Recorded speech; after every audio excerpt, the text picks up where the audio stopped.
Hi there. My name is Tom McCulloch, and today I'm going to be giving a presentation on culturally responsive classroom practices as the second part of a professional development. So first off, let's go over what the learning objectives will be for this presentation.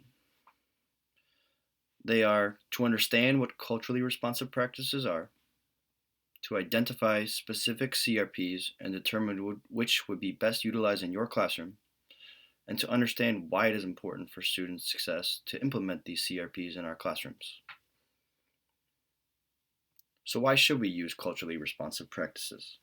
Well, as defined in an article written by Dr. Meena Singhal and Professor Sudeepa Gulati, the use of culturally responsive practices empowers students intellectually, socially, emotionally, and politically by using cultural reference to impart knowledge, skills, and attitudes. So, to go a little farther in depth on that, culturally responsive practices respect and support the culture of all students in the classroom because it builds up student self esteem and creates an environment of safety. This environment of high self esteem and safety fosters academic success because students feel heard and appreciated, which is why it is so important to utilize CRPs. So let's transition now to what some of these culturally responsive practices look like. Before immersing yourself in CRPs, it's integral to self reflect on any looming biases you may have.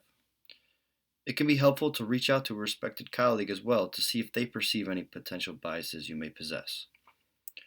It's foolish to think we can eradicate all of our biases and become a perfectly well rounded person overnight.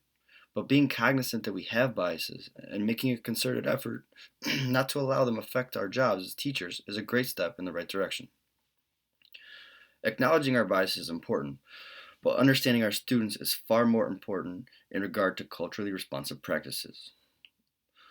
Learn what your students' personal beliefs are, what family means to them, what they are passionate about, and a plethora of other inquiries which will provide you insight as to who your students are as humans.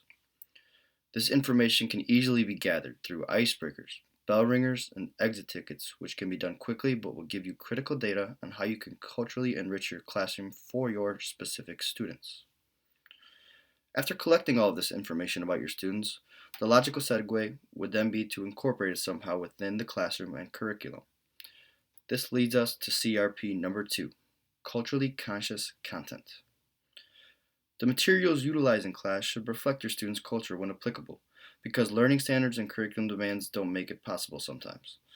Having said that, all the materials you use in class, readings, video clips, and even analogy you use will have an impact on your students. So try to use materials that will resonate with them because if they're able to make a connection, it's more likely they'll engage in the lesson. A simple yet effective example of this would be implementing popular culture into your lessons. Dependent on the age and cultural climate of your classroom, connect to sports, movies, video games, music, or any other facet of pop culture that will grab your students' attention while also being relevant to the lesson at hand.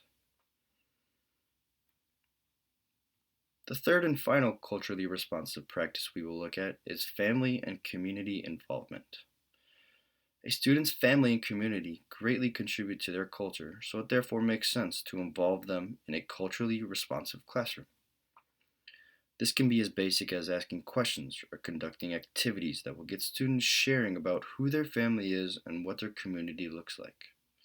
To take it a step further, invite members of the community or family members of students to come into class and share their wisdom or experiences if it's relevant to the lesson being taught.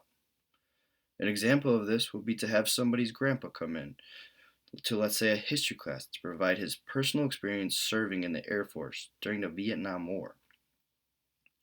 Involving the family and community of your students within your classroom is a thoughtful and effective culturally responsive practice that has the potential of making an immensely positive impact on your students.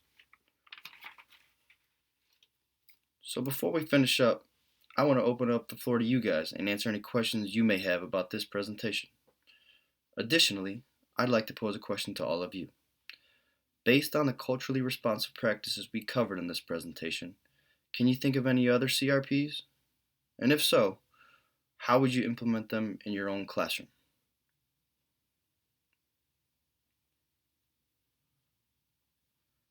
Well, thank you very much for your participation and your time.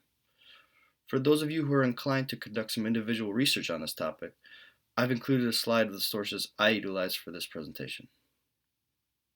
Thanks again.